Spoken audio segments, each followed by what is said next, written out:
नमस्कार बंधुरा आमी श्रीपर्णा भालो लागा थेके भालोबासार नतून एकटी ब्लगे आपनादेर जानाई स्वागत।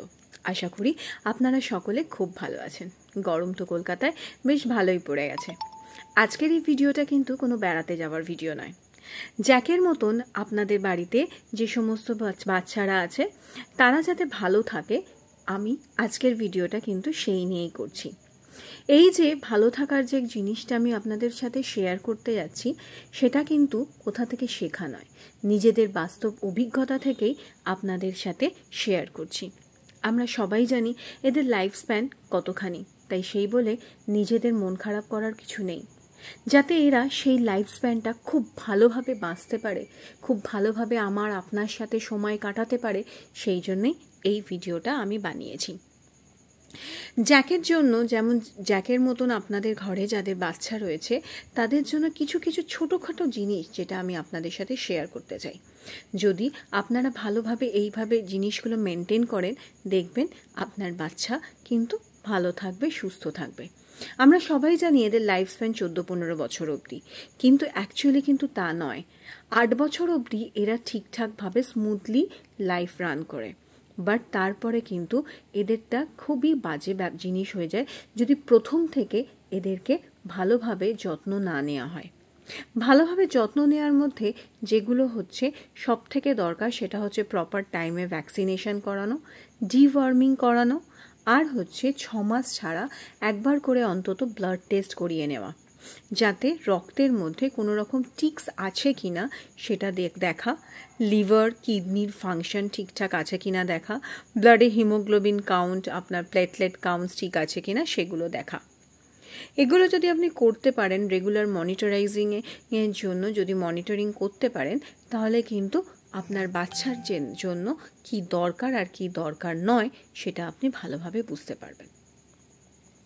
আমরা যদি শিঙি মাছের ঝোল আপনার থানকুনি পাতা, গাঁদাল পাতা দিয়ে, ডুমুর দিয়ে খাই, জ্যাকের জন্য কিন্তু আমরা আলাদা করে থানকুনি পাতা, গাঁদাল পাতা দিয়ে সেটা শিঙি মাছের ঝোল করে কিন্তু ওকে ভাত খাইয়েছি।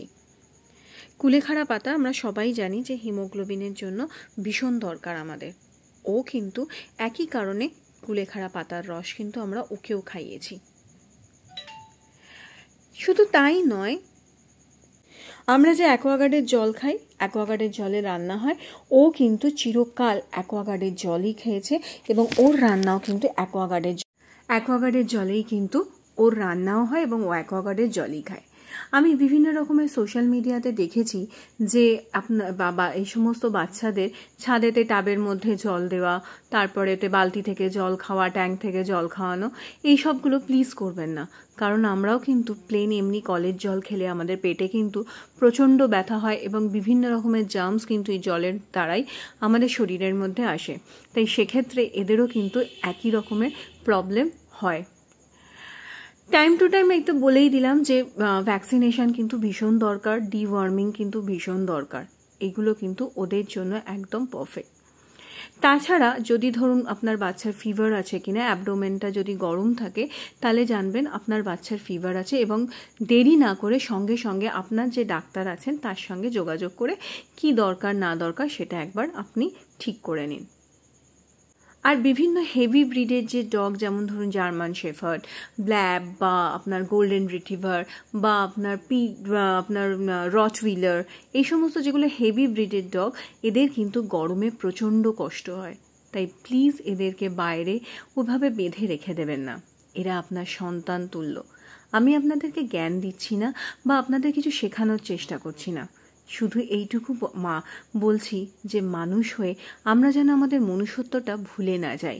হোক না ওরা প্রাণী, কিন্তু আমরা ওদের নিজেদের সন্তানের মতন করে বাড়িতে নিয়ে আসছি, বড় করছি, ওরা তো আমাদেরকেই চেনে। তাই ওদেরকে ভালো রাখাটা কিন্তু আমাদের দায়িত্বের মধ্যে পড়ে।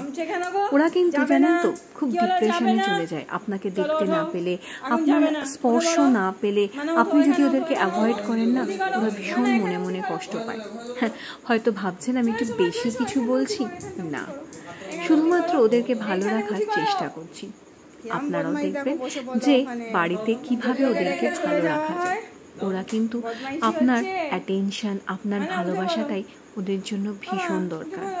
তাই ওদেরকে বাড়িতে এনে কষ্ট না দিয়ে ভালোবেসে দেখুন, ওরাই আপনার সবথেকে ভালো বন্ধু হয়ে দাঁড়াবে। বর্ষাকালে কিন্তু ওদেরকে বাইরে বের করাটা ভীষণই ডেঞ্জারাস ব্যাপার, কারণ বর্ষাকালে রাস্তার কুকুরের থেকে বিভিন্ন রকম খুব ক্ষতিকারক জীবাণু কিন্তু ওদের শরীরে আসে। চলুন ভিডিওটা তাহলে এখানেই শেষ করি। আশা করি এইগুলো আপনাদের অনেক কাজে লাগবে। আবার দেখা হবে পরবর্তী কোনো ভিডিওতে। তাহলে ততদিন পর্যন্ত আপনারাও ভালো থাকুন, আর আপনাদের বাচ্চাদের ভালো থাকার শুভকামনা জানিয়ে আজকে রাখি। তা আপনারা সবাই ভালো থাকবেন। নমস্কার।